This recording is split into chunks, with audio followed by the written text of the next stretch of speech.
Lassiter Factor.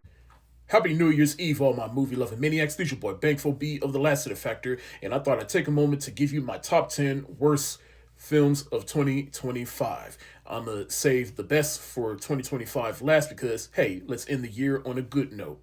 And as always, you may agree or disagree, whatever the case may be. All I just ask is you be respectful.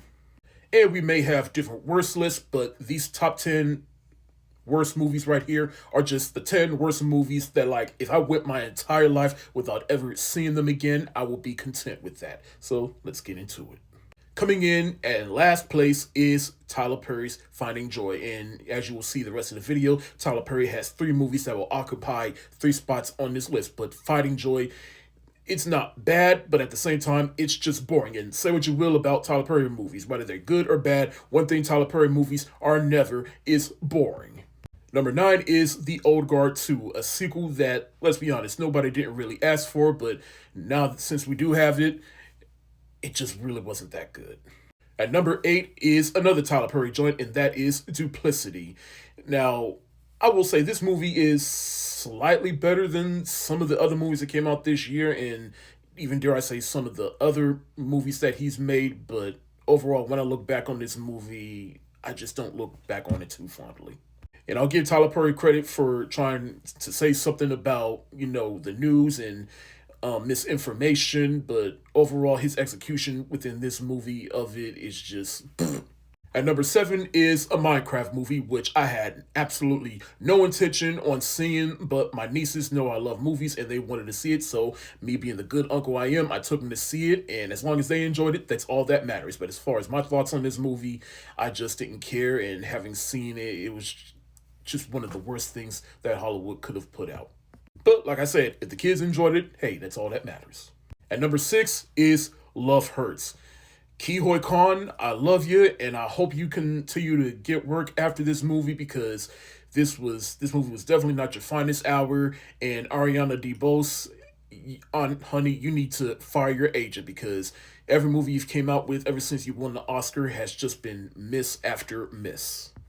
At number 5 is Snow White, which I'll admit when I watched and reviewed it, I think I was a little bit kinder to it, but upon reflecting on it, now that we're at the end of the year, I realized, yeah, fuck this movie.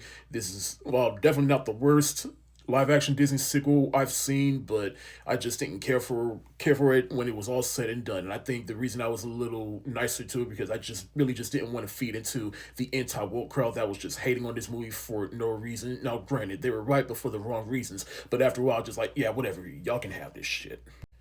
Y'all need a pilot. Number 4, Flight Risk, which I honestly did not care for this. I didn't care for Mark Wahlberg in this movie. I didn't care for that stupid bald cap in this movie. And just the movie overall was just piss poor. Now, up until this point, these were all movies that I didn't hate. I just didn't like them. But my top 3, these are the movies that I absolutely hated. At number 3 is Hurry Up Tomorrow, which I did have high hopes for, given the director of this movie. He made one of my favorite films that I've seen in the past couple of years, and that's Waves. And The Weeknd, hey, I was hoping for this movie to prove that that his show The Idol was a mistake, and this movie didn't do that. Just stick to music, brother. Still love your album, though. At number 2 is Tyler Perry's Medea's Destination Wedding. Need I say more? Now, this would have been my number 1 until another movie came out that just somehow topped this.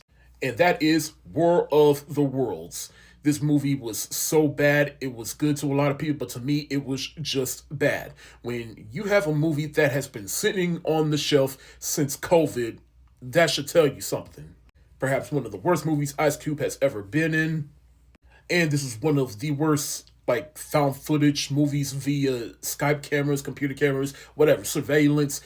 It's one of the worst movies I've seen in that category.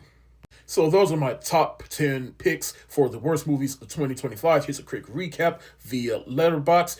You can find this list on there at Lassiter Factor. Thank y'all so much for watching. Have you seen any of these movies? I mean, you probably have. If so, what did you think of this list? And what are your top 10 worst movies of 2025? Let me know in the comment section below. This is your boy, Bankful B of the Lassiter Factor. Stay safe. Wash your hands. Peace.